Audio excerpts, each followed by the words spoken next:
Let's go.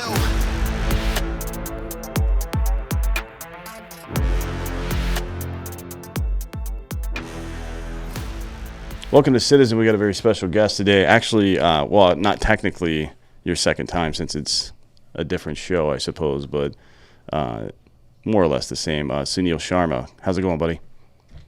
Yeah, good, thanks. Good to be back. I've been following your show. It's such a great concept. I don't think there's much we see like this here in the UK. So yeah, really good stuff that you guys are doing. Well, tell for people that didn't see when you were on American Party before, tell them about yourself, who you are, and what you do. Yeah, so I work full time in finance. That's my sort of day job. I was part of a small team that started a group called Conservative Friends of the Commonwealth, a non-profit organization around 7 years ago, which with the concept of trying to connect our government with other Commonwealth governments across the world to sort of closer relationships with trade, whether it's human rights, just trying to get more cross collaboration. For people who don't know what the Commonwealth is, it's essentially ex-British colonies, so countries like Australia, New Zealand, Canada, India.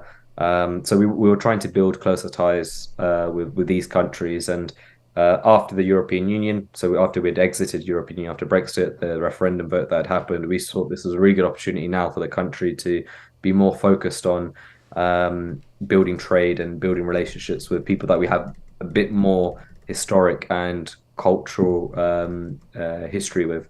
So that's essentially how I've sort of when we started it maybe 7 years ago, it was quite a small team. We've grown since then. It's become a lot more topical now. A lot of people will talk more about the Commonwealth, and we've kind of grown as an organization. You know, we've had lots of great people on our podcast, on our platform, in our events. We've written some cool policies that we've put forward towards our government. So it's really grown a lot more than I think we all anticipated when we first started it. And on top of that, recently I've actually been selected to run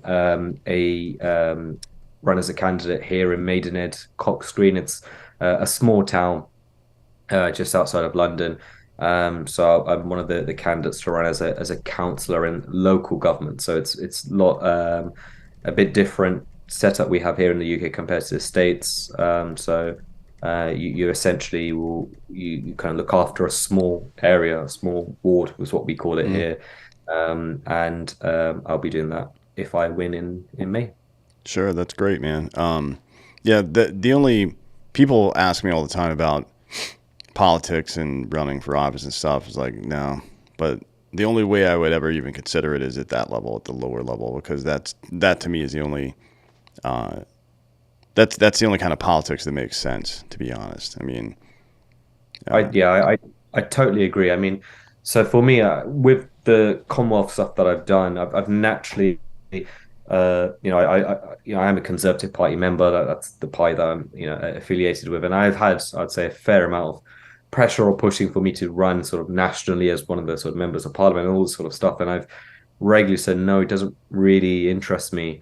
What made this a bit different is the where I'm actually standing is where I live. So I've grown up in Maidenhead my whole life, and more specifically, that within Maidenhead, there's an area called Cox Green. I right now where I'm calling you from is Cox Green, where I bought my first house, and this is like my area, if you like. So as soon as they approached me about running here, it was I was very much on board because it's like I say, it feels like this is my town, it's my area. I feel a genuine affiliation. You asked me to do that somewhere else in England. I probably don't have the same connection, if I'm honest, and I don't think it's probably the right thing to do. Whereas here, I do feel a genuine affiliation. So I'm doing a lot of the stuff I'm doing now, to be honest, with this campaign is what I do anyway. So there's not, obviously I'm having to sell myself a bit more now, but a lot of the stuff I was doing within the community, I was doing prior to standing. So it's not too dissimilar.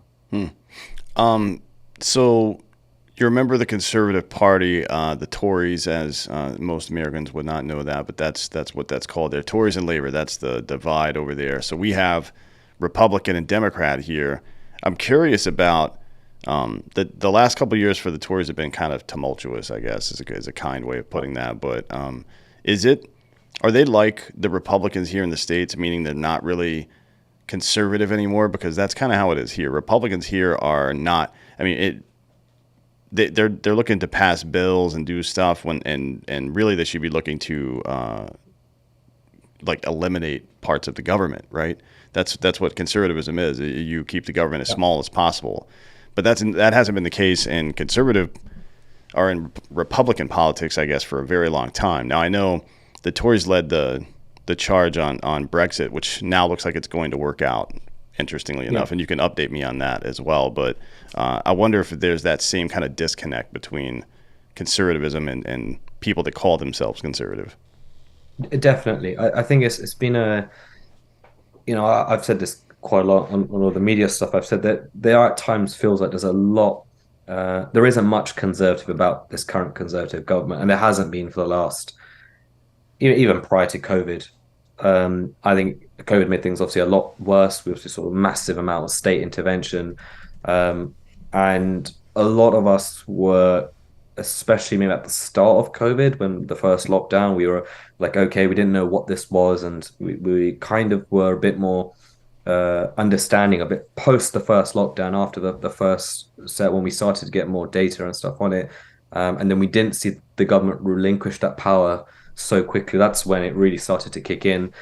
Obviously, now we're living in a COVID-free world now here in the UK, but we're still seeing a lot of signs of things that don't represent conservative values. The fact that the state power, the increasing taxes, the like I said, there's a lot. It's hard for me to talk about very conservative things that we've done in the last few years. Now, I hope that changes in the coming months and in years. We've got an election that will have to happen within the next 18 months or so.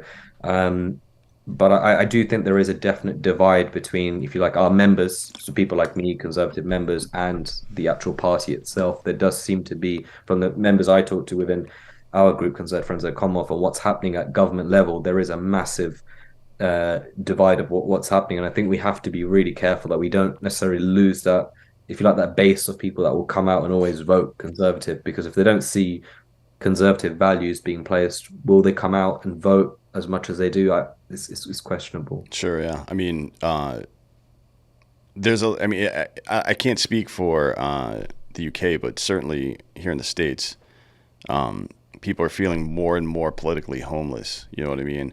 And it's like, well, I don't really get down with what either of these political parties are up to these days. So what am I supposed to do? It's a hard question to answer. I don't know that there is an elegant answer, because here in the States, I don't know if you guys have an analog to this, but here it's like the Libertarian Party has flashes from time to time. Green Party does stuff from time to Right. time, but it seems like the majority of it is focused at the national level. And to me, if you're a especially a libertarian, if you're a libertarian and your primary focus is national politics, that doesn't make any sense to me at all, right? Because that's kind of, it seems counterintuitive, doesn't it? Like the whole purpose of Yeah. that is to make sure government stays as small as possible. So why would you force all of your effort into a federal election that you can't possibly win? Here it's a bit different because we have the Green Party here as well. Mm. We have a party called the Liberal Democrats. So historically, you had Conservatives and Labour, and then Lib Dems were in the middle. That was the idea, like a bit of Labour, a bit of Conservative. They have been terrible nationally, but locally they're a bit better. But again, the big problem for them, unlike it's what it sounds like the Libertarian Party, uh, here the Lib Dems, they don't really have a clear message, a clear what they believe in. Yeah, with the Labour Party, as much as I will, being a conservative, will always criticize them, there is a clear, generally for their members, they believe in, a lot of the social stuff that they've done. The founding of, Labour in this country has some depth, whether you agree with it philosophically or not, it has some depth behind it. And we always have typically speaking, government should play as little role as possible, the capitalistic kind of philosophy. They don't really stand for much, so they often find themselves in the middle where they're what I call the protest votes. So, I'm a conservative person. I'm so angry at the current government. I can never vote Labour because they're the actual enemy and they're too far. So I'll vote Lib Dem, and that's the kind of what we have here in this country. They don't really do much nationally. They don't. They have a few MPs, but they're not. They don't play any role. Locally, they're a bit more popular.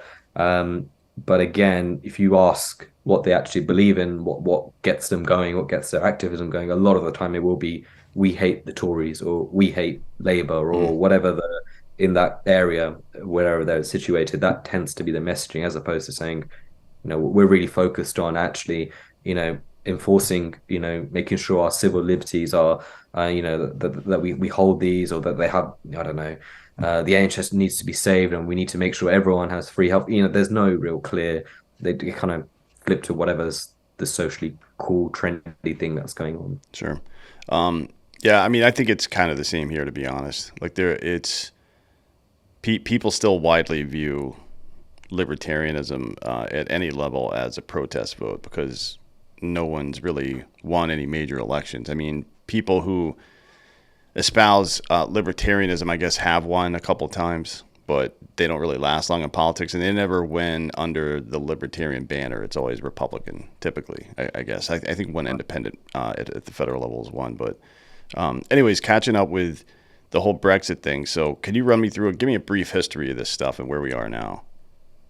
So yeah, referendum 2016. I mean, it was a massive moment. No one predicted the outcome of that result. I don't think it was widely seen as almost impossible. Similar time to when Trump months later gets elected in the States. A lot of people saw the two as massive moments. And there'd be lots of people here in the UK that would argue Brexit, if it wasn't for Brexit, maybe Trump doesn't win. It was a massive, that kind of moment of, getting rid of, not getting rid of, but, targeting globalization, the impacts that, what, people in London or in and around London, you've done really well from globalization, you've done really well in this kind of climate, but the rest of our country hasn't. There's lots of different caveats to it. There's immigration was a massive issue. I think in the end that polled as the main reason people voted for Brexit. But there's lots of other issues. The European Union's all their officials are unelected. So the heads of European Unions, the leaders within the organization are unelected. They were getting more and more power. They're asking more and more power within these countries. More and more demands to the UK, more and more funding from the UK asked. So there was this was a something that was going on for a long time. David Cameron, at the time the Prime Minister of the Conservative Party, had a lot of people within his own party that were very much, we need to leave the European Union. And he went to the European Union to hold some concessions, basically saying to the European Union, look, like my country's at a tipping point. If we don't actually engage in discussions and you actually take us seriously and start to think about the future of this, there's a chance we may actually leave. And I'm worried that the public are going to take the side of some of my MPs and also want to leave the European Union. In the end, the Europeans sort of laughed him off. No concessions made, nothing changed. Held the referendum, and the result was overwhelmingly for this country to leave the European Union. Since then, it's been pretty chaotic. We've not been able to agree, whether it's with the European Union, whether it's our own party, whether it's our own MPs, whether it's as a country, what to do, what Brexit means, what does that look like? There's other European counterparts, Norway, who are not part of the European Union. They're in Europe, but they have an agreement with the European Union. So we've explored so many different angles.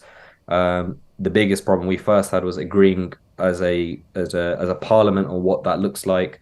And as you guys will probably see, we've gone through quite a few Mm-hmm. prime ministers to try and get to this point. And it seems now we finally have agreed on a framework. This issue was specifically Northern Ireland, which is the one that everyone's been talking about. Northern Ireland is part of the UK. Republic of Ireland isn't. Republic of Ireland is part of the European Union. Northern Ireland isn't. So there's been a massive sort of conflict and debate what happens to these two countries. We're still getting all the details now. They've released a Windsor framework, that's what they've called it. I'm sure we'll learn more exactly what that entails.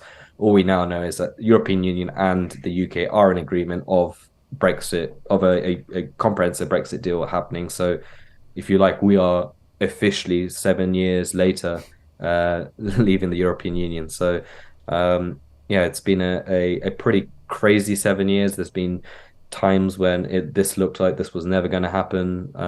So, I know for a lot of people, what when that agreement happened, when Rishi Sunak, when that was when we got news of that happening, was a massive deal for a lot of people. You've got people who've campaigned, practically their whole life to leave the European Union. So as you can imagine, it's a fairly big deal for those people. Frustrating it's taken this long, but Yeah, no kidding. I mean, well, I mean, look, it's governments, right? And then you have a government, and then I guess technically three governments plus a larger government body. That's not going to be efficient. You know what I mean? There's so many competing interests and stuff. Um, I want to, before we get on to the meat and potatoes of this show, one last England thing. What's up with Matt Hancock? This dude. I don't know if you've seen the it's most recent stuff here, but this is one of the worst things I think I've ever seen in my life. you know what I don't know what exactly is going to happen. I don't know if it will go down this road, but I think this some really sinister criminal. Mm. I think it is it in some ways is I really don't. He's no longer a Conservative MP. He was removed off his whip a while ago, so he's technically an independent. But even if he was, I think what he's done. I think they seriously need to question.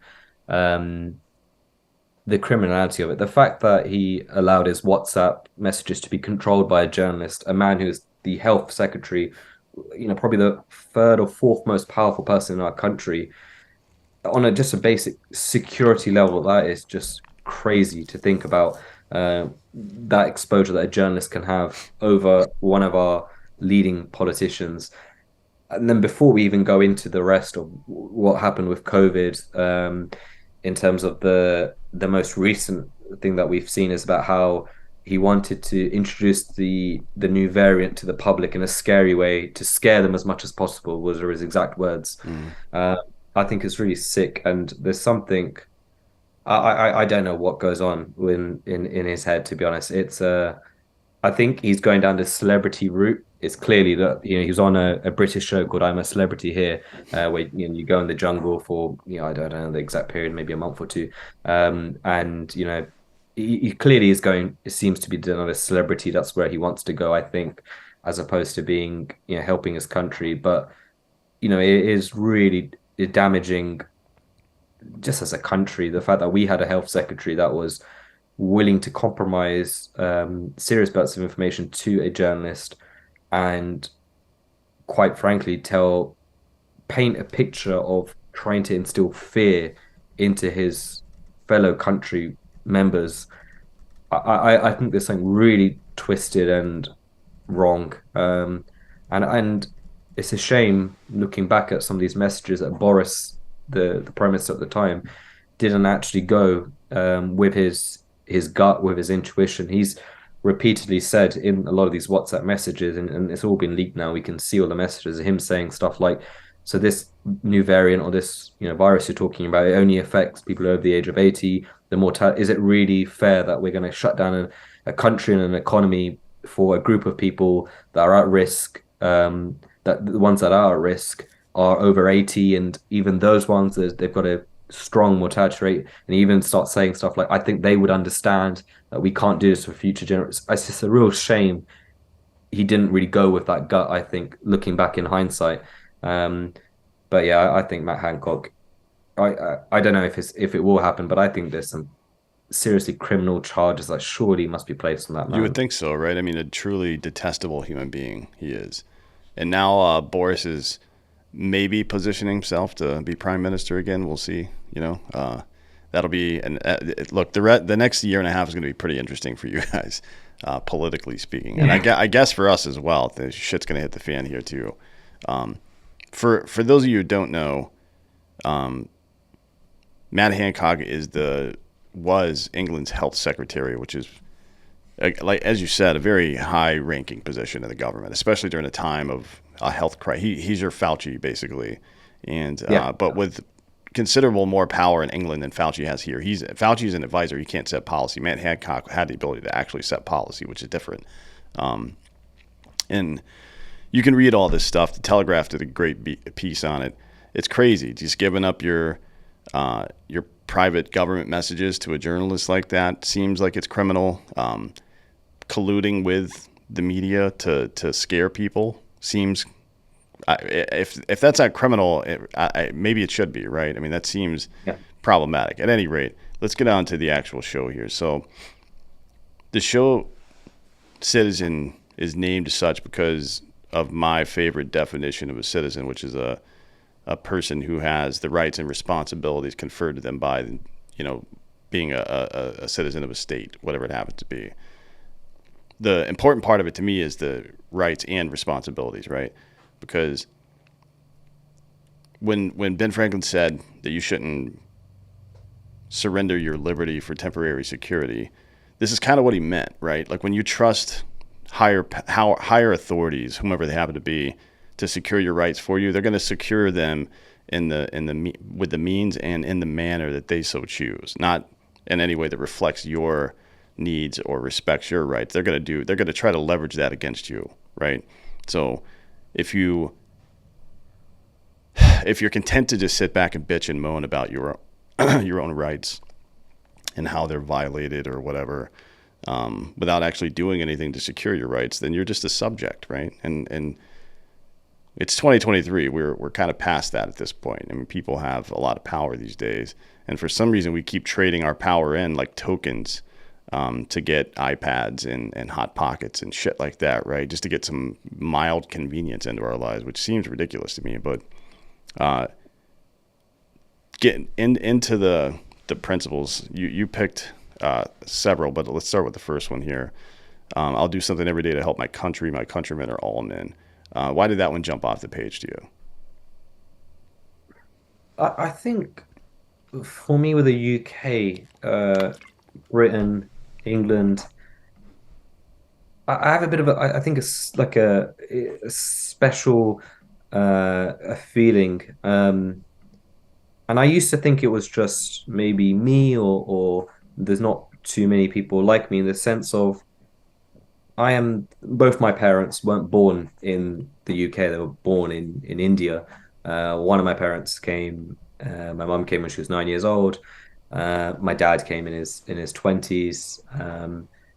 And they would look at this country as the country that gave them everything, that they're both from. Their stories are pretty bad when they come into this country. They both come in not great circumstances. Both work in very, you know, working class environments. Jobs that, anyone could do. They require no qualifications, basically. My mum was a housekeeper. My dad was a bus driver. And what I loved and what is incredible to me is I saw, to be honest, some of it I didn't see, if I'm being brutally honest, because you'd probably have to ask my older brothers. They would have seen more of it. But I saw the journey you can do in this country when you work and you dedicate yourself to working hard, putting,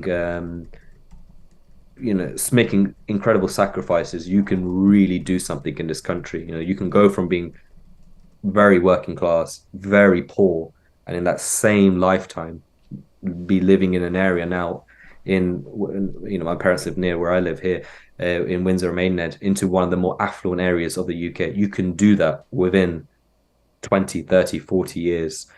And that is incredible when you put it in context of most countries in the world. I think we sometimes forget this sometimes in the West, how incredible that is, that you can do that regardless of your race, religion, or your background. And so for me, when I was growing up, as a kid, my parents would often always say to me, "You are so lucky to be born in this country. Of all the countries you could be born in, this is an incredible country. The fact that you will be born, you have no, you're." you've got a basic education here. You can obviously we have universal healthcare, but we have you have everything. You have all the options, and you can do what you want with your life. And I've always had like in that opinion to me, I've always felt so passionate about my country and providing and supporting and doing so because I think I see with where my parents were came into this country and the fact that they're not born in Britain, what life could have been like, what life could have been like had my parents not come to this country, had they stayed in India, and what that alternative life would have been. And I can tell you, it would not be nowhere near the same as what it is now. So for me, it's always been I've got a responsibility and a duty to do something in this country. Otherwise, what was the point of my parents coming here in the first place? So that when I saw that one, that was the one that definitely that and the second one were the ones that definitely Mm. jumped out to me the most. Now a lot of people have this. A lot of people your age and younger, especially people who are the children of immigrants or grandchildren of immigrants to a Western country, talk a lot about the history of colonization and how it is just a sign of white supremacy that you're being asked to assimilate into a culture. Like, there's a couple of things that bother me about that. One, the idea that success and hard work are somehow intrinsically white attributes is and that's fucking stupid. That's nobody thinks that in real life, do they? Like, you can't possibly think that. That's dumb. But people do, or at least they trick themselves into believing that shit. And I guess the question is, do you think that first generation immigrants to Western countries today have the same attitude that your parents did or that my great grandparents did or something like that? Because it doesn't seem like it, right? What I've seen lately is that we see first generation or second generation Americans become political activists who are trying to fucking tear down the country. It's a tough one, Dan, because the thing is, if you asked me this maybe a couple of years ago, I would have agreed. I would have said I don't think most people have the way we're thinking about this. I have to say I've seen a lot of people that are very similar to my way of thinking. So the there are some really good examples of this, and some of it is I'm going to generalize here, Mm. and I'm going to really give like stereotypes, but there are some data to back this up. Um, you look at so I'm obviously Indian descent, British Indians in this country. Um, we, in terms of in comparison to British white, on every single spectrum, we're doing better. So every single spectrum you can do, less likely to go to jail, Mm. more likely to. So when people say colonization or race, this is a racist country, which is a new thing people start saying is institutionally racist. It is so bloody stupid because how can that be when you've got brown colored skinned people doing better in a proportionality wise? It makes no sense. So I'd say that community, I would say, I think if you ask those people, I don't think they would say they would prescribe to that. But then I think a lot of it does depend on your upbringing and who you're sort of around. So for me, for example, when I was growing up, the first thing my parents would say, you are British first, you're everything else afterwards. So you're Indian, you're Hindu, you're Mm. all these other things. So straight away, it's you're wearing English clothes. You're wearing you're speaking the language. You're reading that you are this is your country, and then you're all those things as well. Your name is your name, but you need to understand that this is. I don't think necessarily some of the generation I see now are doing the same thing. I don't think they come in and say, "I'm America. This is my country, Mm. and I want to make sure that this country actually improves, and I want to be a part of." Making a difference for this country because there's some things maybe I don't like about it, and that's fine. No country is perfect, but I don't think they necessarily think like that. And I do get your point of the sort of just this I don't know this race war that they're enraging with themselves. But I would argue I've seen it a lot more in this country in particular with I would say middle to upper class white people aged between 18 and 40 in urban areas. I think they're the people from what I've seen, they're the ones who will enforce and they will say to me, this is such a racist country, isn't it? It's so hard for a brown man or a black man to do something. And I'm just like, are you fucking like what are you like why are you telling me how I should think Sure, yeah. like why not just like engage? So I don't know. Again, America's maybe different, but in this country, I've No, seen a massive. it's about the Yeah. same. Yeah, I mean, you see most of the activists who are people of color are grifters, right? Like Mm. BLM, they're just stealing money from people and spending it on houses. Yeah, the people that are really getting after it seem to be in America. It's almost obviously you're going to get that shit from the younger crowd, but for actual adults, it's mostly white women here for some reason. Oh, I okay. don't know why, and it's very bizarre. It's almost a parallel to the way that feminism is being expressed in America now with through transgenderism, like men are taking away the spaces that have been historically women's, and then telling them Right. how to express femininity. It's like, man, that does sound an awful lot like some white person who's never faced any discrimination in life telling an Indian dude how he should feel about his plight. I guess you know what I mean. Which, you know, it. I don't know what that is. Is it hubris? Is it like they still feel like you're something sub to the rest of us? Maybe. I mean, it feels like it's Yeah. rooted in. It honestly, it feels like that is rooted in some form of white supremacy. Like we're the ones who are successful. You should listen when we tell you that things are bad, even though things are going pretty well for you. You know what I mean? I don't understand how how that fucking can come out of somebody's mouth. I think some of it is genuinely like a lack of purpose in life. Like I think some of these groups of people, I'm not the most religious man in the world, but sometimes I do think, I've been tackling this question a lot in the stuff that I do in both locally and the Commonwealth is why do so many of these people exist?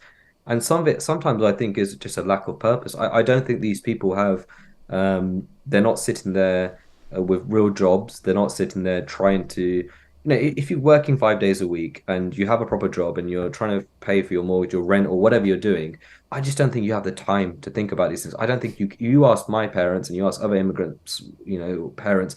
I think if you ask them, they would say that they just didn't have the time. That they didn't weren't sitting there thinking like, am I being discriminated? Am I the active? You're just thinking, I've got to feed my child. I've got to go out and work, and like that's it. And I don't think you have the time. I think a lot of these people have a lack of purpose, and I think they're just trying to find it some way.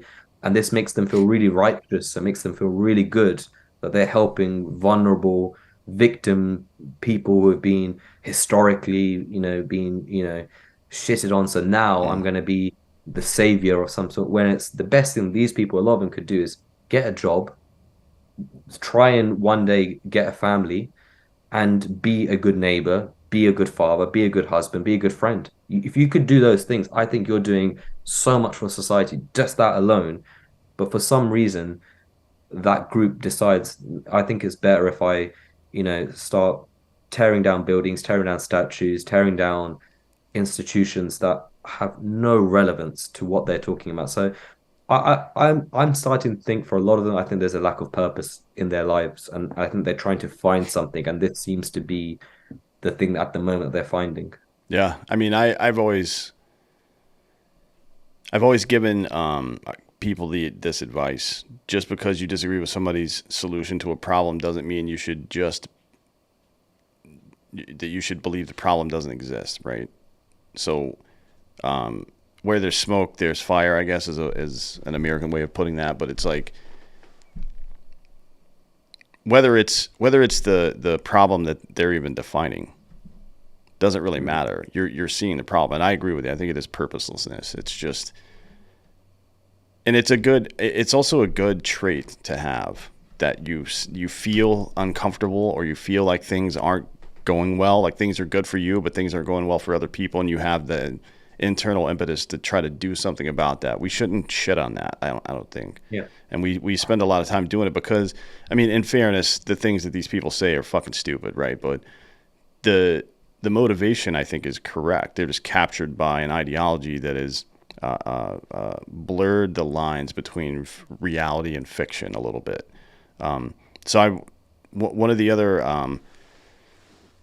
one of the other principles you chose is I'll put more into this country than I take out of it, and I think that kind of comes into play here. It's like we have these great leaders through history who, well, great leaders. We have these leaders through history who have said, things that make a lot of sense. Like JFK says, you should be, you shouldn't ask what the country can do for you. You should be asking what you can do for the country.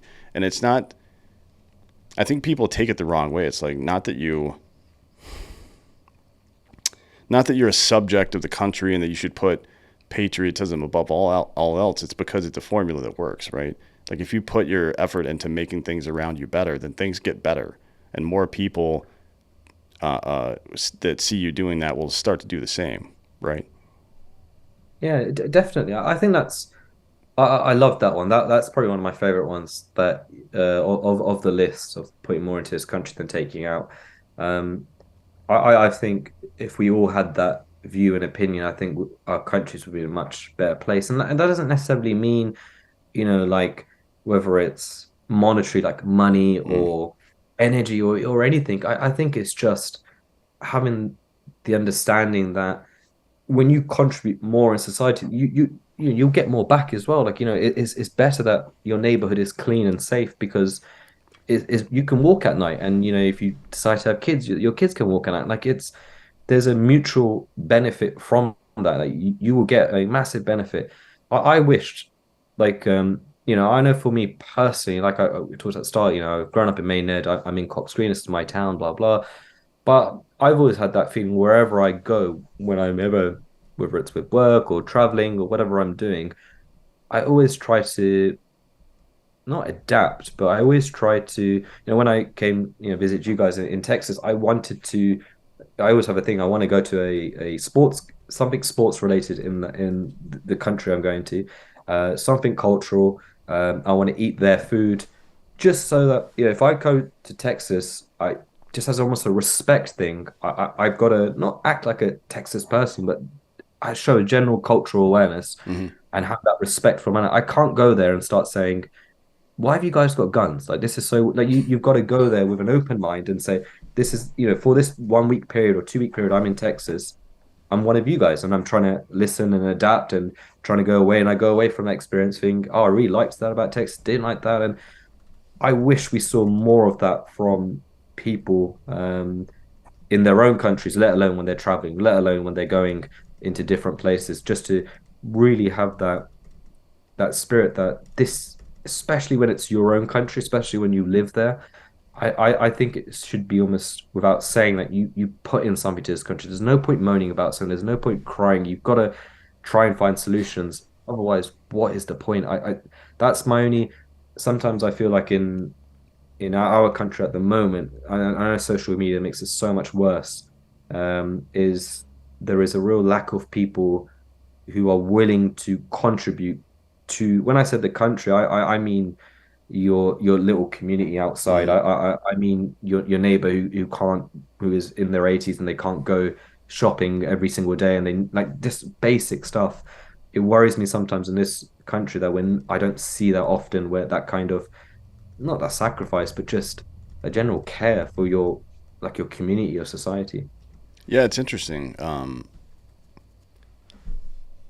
It's interesting to me how the activist class in the West, a big part of their messaging is that you are to respect other people's cultures, right? That you're to be accepting of other beliefs and things like that, provide space for people to do whatever the fuck. But in reality, or at least in their action, it seems like they have a very narrow worldview, and if you don't fit into it, then you get one of these labels, right? Like Nazi or whatever stupid shit they're Yeah. saying these days. Russian, right? I guess is one now for some reason. People that don't want a world war are Russian sympathizers, I guess, these days, which is that's an interesting development. I'll say that. But yeah, it's like I guess it kind of comes back to what you were saying before about staying busy, right? Idle hands are the devil's plaything. That somebody smarter than us said that at some point, but it is true, and I don't think it's weird to me what we focus on in our personal lives. You know what I mean? And I've been victim to it, or I've been victim of my own stupidity in that way as well.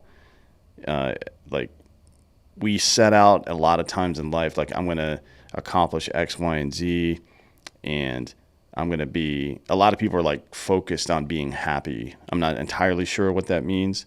Like as a Mm. state, as an ongoing state of happiness, I'm not sure how people define that. I think maybe they mean content with a little extra, maybe, I don't know. But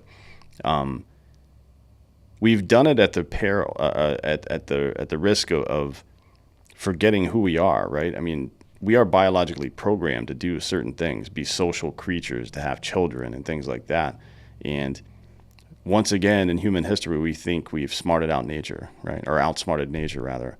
And that never works out, does it? I mean, I'm not saying that everybody needs to go out and have 5 kids or whatever the fuck, but it is, if you don't feel the biological imperative to have children at some point in your 20s, 30s, or 40s, as a man especially, I think there might be something wrong with you, to be honest. Like that, it's like that literally is the very base coding of our biology.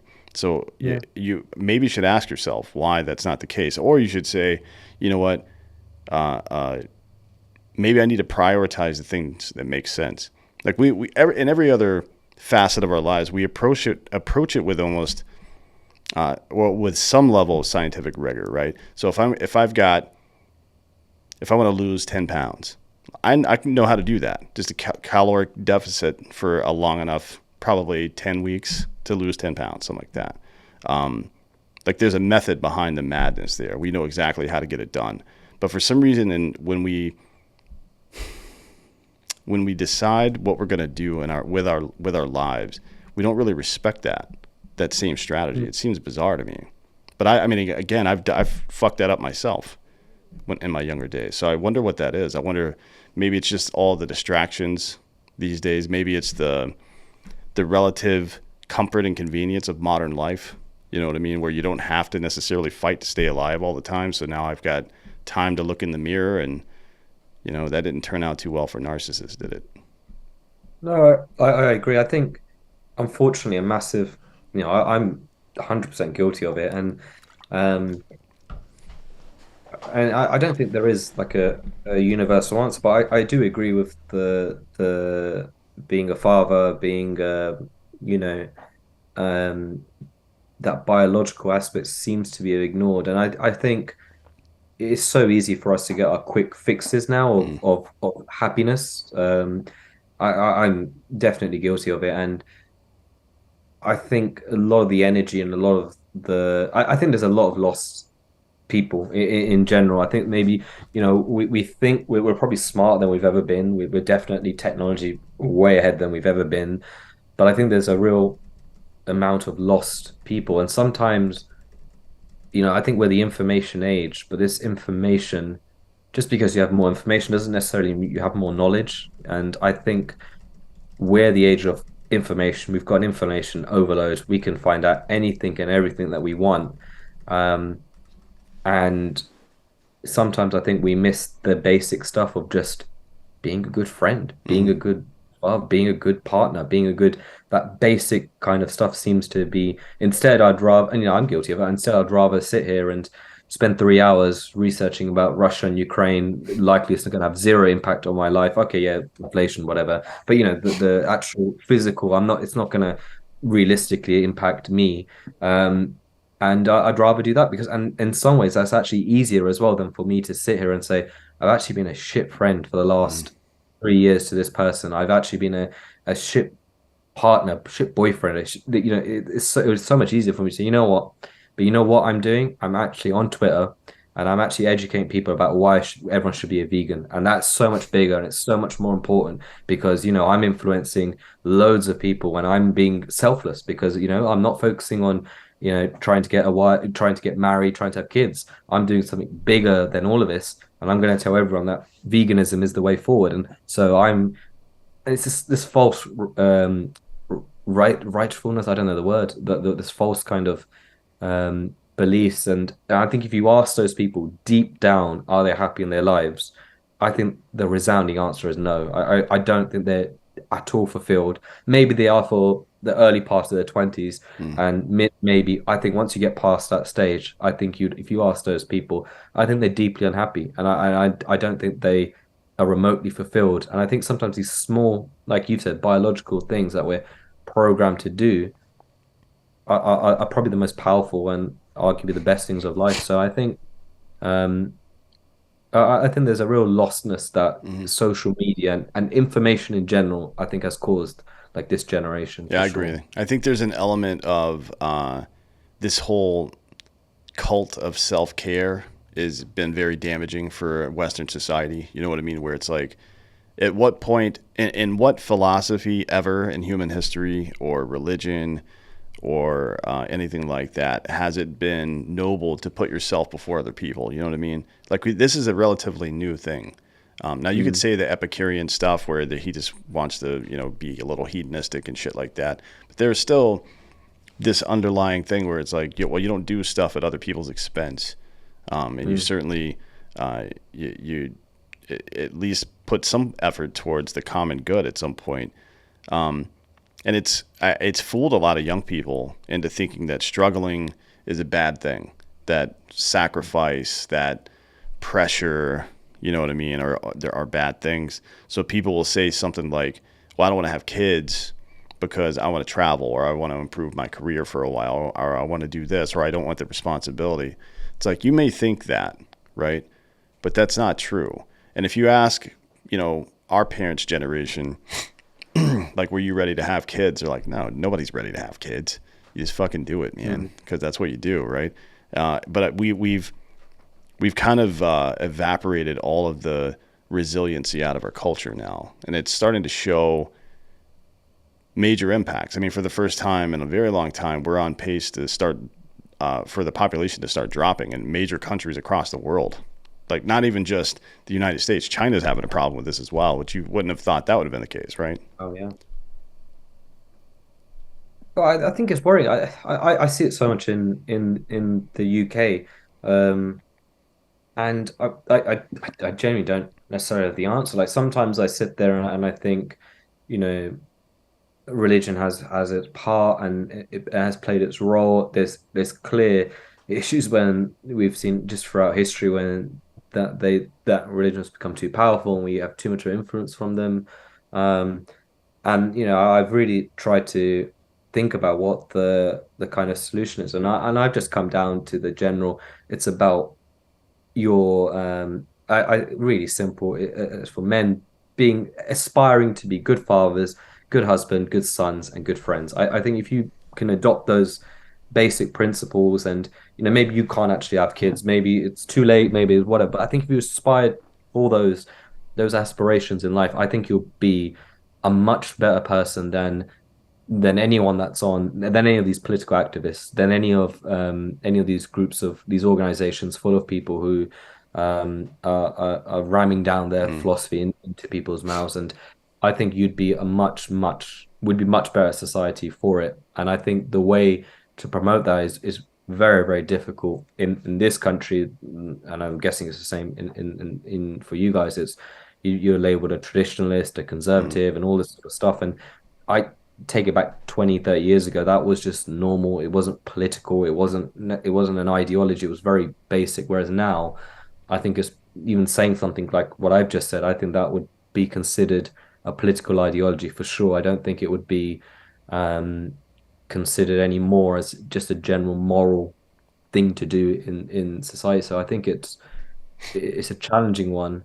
Um, and I just hope, like a lot of things, it's a cyclical sort of effect. I think maybe we'll see this generation when they get to their 40s and 50s and 60s realize we really fucked up. Like this actually wasn't fulfilling. Those hours I spent on Twitter bashing random people and starting, doing absolutely nothing with my life when I maybe should have gone out and I've seen a few of my friends have kids and get married or Mm. whatever.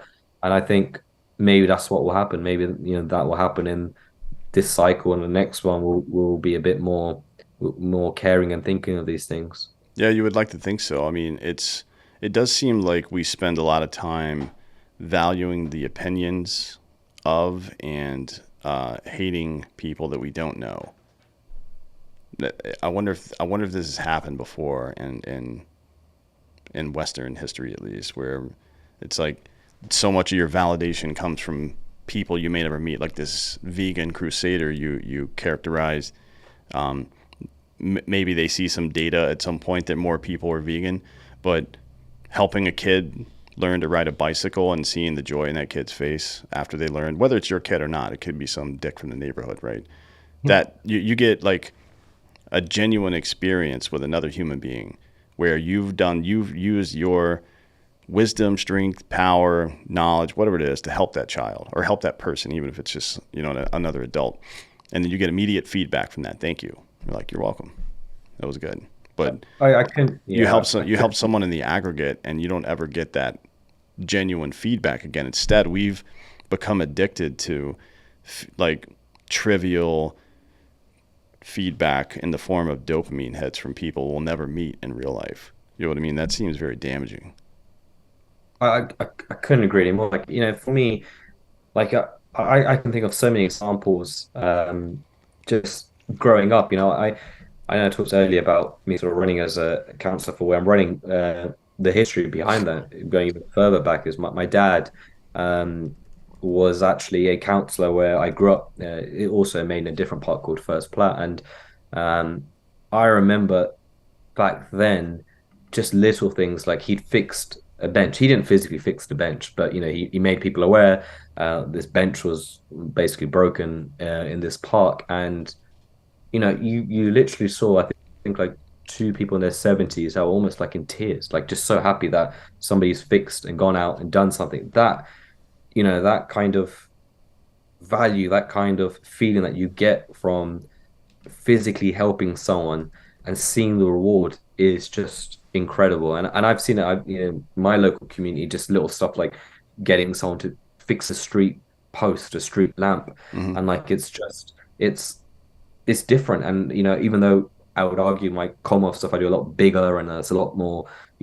cooler and stuff, and like with senior leaders, it's nowhere near the same feeling as when you knock on someone's door and you say, "Oh, by the way, this has happened," and you get a different feeling that in some ways is illogical because it's just one small little thing that what difference does it really make? But then you realize actually it does. That's what part of being Hmm. part of a community, being a good citizen, resident, that's what it's about. These little things add up, and you create a society that um, you have a loving community, which I think is what generally the West has been amazing at. It's one of the reasons why US, us, we've been why people clamor to come to these countries and why they're so desperate is we genuinely have a community aspect within our societies. We genuinely care. Um, it definitely seems to have gone backwards in the last few years. But I'm hopeful a lot of this stuff, like you say, is biological. So I think the more and more people see it, and the more they see the lack of value that they get from some of the stuff that they're pursuing now, um, I think we'll see that change. I'm worried that it's going to take a while. I'm worried that we're going to have to Hmm. go through that kind of really shitty phase of where there's a generation that are just like, yeah, we're unfulfilled, we're angry, and then Hmm. you're going to see the not the riots, but you're going to see a lot of, we already have a suicide crisis as it is, and I can see that increasing more and Hmm. more. Yeah, it's like we're experiencing a cultural depression, I guess, is how I would put that. Where, our well, here in the States, our parents had, uh, their parents went through the Great Depression, right? And it was tough. And they were very cautious about like instructing you to hedge, right? Save some money because shit can go down. Make sure you're self-reliant to some degree because all this might not exist anymore. And I wonder what those conversations are going to be like 20 or 30 years from now with, the grandkids they don't have, I guess. You know what I mean? Like, to whom will this wisdom be imparted exactly to not get captured by all the bright, shiny shit and, just do the right thing day to day? The last one here that you picked was I will not sacrifice liberty for security. That seems obvious, right? We've been talking about it in Western culture for a very long time, since probably the 16th century, you know what I mean? And it's I'm actually thinking about modifying this one a little bit because we also have been sacrificing our liberty just for convenience, you know, Hmm. which is problematic. But I wonder what your take on that is. Agrees. I think that one sprung out to me just because of what we. I think it's just so relevant for what's happened in the last few years. I think it's been happening for a longer period, but this with the COVID situation, lockdown sort of stuff, and that was just so clear. That is literally an example of that. What again? I'm going to take it back to again my upbringing and the experience from that, and in some ways you just value these core Western beliefs so much more when you're not necessarily your heritage isn't from the West. And this is what makes why the West has been so successful this century is for values like this. And unfortunately, the world does not agree with that statement today. Like a lot of Mm. people would, you go east, you go towards Asia, they will not agree with that statement remotely. And I think that's what makes us so special and incredible. And I think if you don't fight for this sort of stuff, you will lose it. And what COVID, these lockdowns showed that it's actually not as hard as people thought to lose. For people to start sacrificing liberty for security, we did it. We literally did this for 2 years, and it didn't take a lot. It wasn't like um, we did it as bad as this flu or virus Mm. was. It was a flu or virus. We did this, and we did it as a society without blinking. So I think that should be very conscious on people's heads um, regularly because um, without that, what does really Western culture stand for? That is one of the massive founding beliefs of it, and I think we have to seriously prepare to fight for it now. Because, like I said, we've done this. We've gone against this Mm. basic principle. And now, what are people going to do to make sure that doesn't happen again? And unfortunately, what scares me is um, I'm seeing more and more people arguing about the need to sometimes sacrifice liberty for security. That genuinely concerns me. I see that within my own party, which I never thought I'd ever see. I see that definitely on the left all the time. Um, and so that definitely concerns me. And I think it's something that I I would love to see a lot more people be active about and almost giving very basic education on why it's so important. Well, yeah, but here's the issue. I think I see. So people will walk by a piece of trash on the ground and they'll divert their eyes, or they'll see somebody slip and fall. They'll divert their eyes because they know when you look at it, when you acknowledge it, then you accept responsibility, right? And Mm, I think all these euphemistic phrases people use these days to kind of eschew away any kind of responsibility for securing their own rights and the rights of others and the rights of the future generations. It's it seems like it's on a pretty severe downward spiral, right? Because now we're starting to hear people moralize surrendering your liberty for the common good. It's like, no, that's not ever what this has been about. The individual is what mm, has mattered, and that's like a ground up structure. That is what Western society is meant to be, and that's how every great philosopher from the West has agreed that that's the case.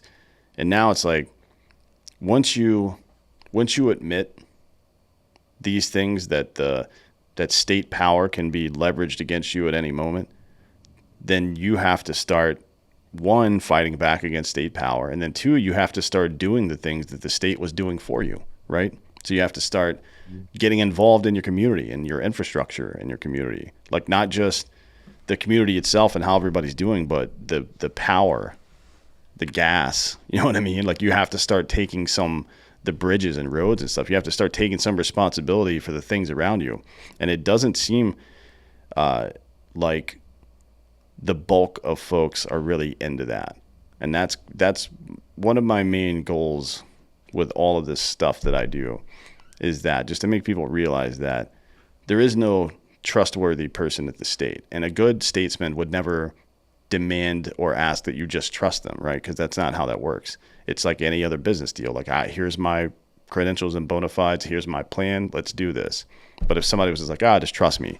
If somebody asked you to invest, like the $10,000 to $20,000 a year the average person pays in collective taxes, whether it's property, income, Social Security, and then sales tax and stuff. It's somewhere in that range for most people. If somebody just came to you today and said, "Hey, give me 10 grand, just trust me," you would be like, "Fuck you," because that's a Yeah. ridiculous premise, and nobody would agree to that. But for some reason, because it's the state, people capitulate to that, and it seems insane to me, right? Like you can't live your life that way, and in fact, we're living in the result of living your life that way right now. It's where from a virus with a 99.9997% survival rate for most people, they were able to lock down the entire world for 2 years, right? Like that should be the only evidence you need that you should be doing everything you possibly can to remove state power and then respond in kind. That is to say, start doing the things the state used to do for you. What seriously scares me is I've seen stats about people wanting the state to do more in this country. Mm. Like it was happening before COVID. We were seeing more signs of state power increasing, increasing, and this is under a conservative government. This is the guys who are supposed to be the anti-state power. Well, you know, It the was Republicans in America presided over the largest expansion of the federal government in history. They created the Department of Homeland Security, which is now just another thing leaked about them today about a domestic spying program they've been doing. But they did that. They did the Patriot Act. I mean, it was like that's what I was saying at the outset here. The word conservative doesn't really mean anything anymore. I mean, in this country, you could seriously question it because and like what really concerns me is how, as people in this country, residents, citizens, you know, how we're still not questioning it. We're still not sitting here as a group of, and this thing I can't wrap my head around is how after you've just given the COVID stat, how we're still not questioning. We're still saying stuff like that's the government's job. The government should do it. I think what's happened is we've been controlled for this 2 3 year period, and now we're actually asking even more. Now we're saying, as opposed to, what was my first question was that necessary? We just sacrificed our liberties, and we should all feel a bit angry about them. We should all have some serious questions, and we should have some real demands. Instead, what it seems like has happened is people are now saying, well, you know what? Well, maybe guys should get more involved in our energy as well. Maybe actually, as state, you should actually be in charge of a lot more that goes on in some of these private companies. Maybe now you should actually get more involved in what's going on. The fact that I'm having some issues in my house, and I'm baffled at the fact that that has been a result of COVID. I presumed after having that much state power, people would start to think this is ludicrous and Mm. crazy. We need to start holding these guys accountable. Instead, it's been a reverse. I've seen stats a few days ago about how people want lockdowns during winter when the flu season is upon us. I've seen stats about how, and these are young people, old people, middle-aged people. I've seen stats more about people saying, of course, these are people with money who saying that they're prepared to pay more taxes if that means that we will help and support the government will help and support the most vulnerable. Um, I'm seeing very little of people asking the question, is this necessary? What does this mean? These are our civil liberties. Anyone that tries to take these away, I want serious questions. I want to defend that, and I am going to really scrutinize that. I'm not sure if that's happening. And so that's my at the moment biggest concern, and that's one of the reasons I've decided to get involved in my local community stuff by basically saying like it's on us, it's on you, it's Mm. on our community, it's on us as a society to contribute and make this a better place. It's not on Rishi Sunak, it's not on this conservative Labour government, it's on us as people. But what concerns me when I do speak to people is I think there has been a definite shift in terms of what COVID has done to a lot of people's minds, and not necessarily in a good way. It seems to be more states should have the answers. That they should know what we're doing. That they should know that they should have more power. They should, as opposed to like the stat you just gave about 99% more 99% mortality rate. Um, what about there's a Canada stat which shows 60% of all deaths in Canada happened in care homes, and in a care home in Canada, if you the moment you get admitted to a care home, the average span that you will live once in a care home is 1 year. Typically speaking, obviously varies. Some people a few months, some people a few years. So essentially, 60% of people that died from the virus in Canada were always going to die. Mm. And so, if I'm a Canadian, I would be looking at that stats horrified and start to think, what did he just do? Okay, be angry at Justin Trudeau, Mm. but also start to think what happens in the future. Like we should seriously be scrutinizing what has happened in the last 2 years. I'm not saying for the sole purpose of going after Justin Trudeau as much as I dislike him, or Boris Johnson, or Joe Biden, Mm. Trump, or whoever, but with the idea that this can never happen again. And Mm. if someone does bring it up, then we need to seriously fight. But I'm worried that when I'm not seeing a lot of that kind of language or dialogue being used. Yeah, maybe you guys just need more rednecks, right? Because all of those people here in America are definitely doing that. But um, I it does seem like there are quite a few people pining for more government control, and I don't understand that. I mean, it feels a lot like when we first went to, like me personally, when I got to Iraq, I was kind of taken aback by how dependent, willfully dependent everybody was on the government, right? It was just how it was there. The state was powerful. You had no individual power. You were just lucky to be there. And, Right. people forget this, but the first thing Saddam Hussein did when he came to power was rebuild all the schools and all the hospitals in the entire country of Iraq, right? That was the first thing he did. He spent a fuck ton of money on infrastructure to essentially get people on the tit, right? And once we got there and the Iraqi army was gone and we tried to help rebuild that country, it became very obvious that they were completely incapable of independence, right? Like they just, it didn't even occur to them that they might have to Well, build their own communities at some point. You know what I mean? the people in Iraq, like the Iraqis, Yeah, yeah. okay. Yeah, it was a completely foreign idea to them that they were just able to do whatever the fuck they wanted to do. Like we would have community meetings with a community leader and be like, hey, you guys have X amount of citizens. You need X amount of power, so there's not constant rolling blackouts around here. We need you guys to come together, figure out where to put this power plant. We'll help you build it. We'll train engineers and blah, blah, blah. Nothing. Just crickets. You know what I mean? They just looked around at each other. It was like, no, that's the government's job. I'm like, fuck, dude, no. That's your job. This is your community. And even by the time by the time I left in the middle of 2008, it was still like that. I don't know if it improved or not. It certainly doesn't seem like it has, but it's almost like the same, like a feudalistic attitude, right? Where that's the warden or governor's job. Like I farm. That's what I do, and I don't really step in anybody else's lane. It's like, well, maybe, right? I mean, I guess it's. It just we found it impossible to motivate people out of that, and I'm concerned that the West is starting to become like that.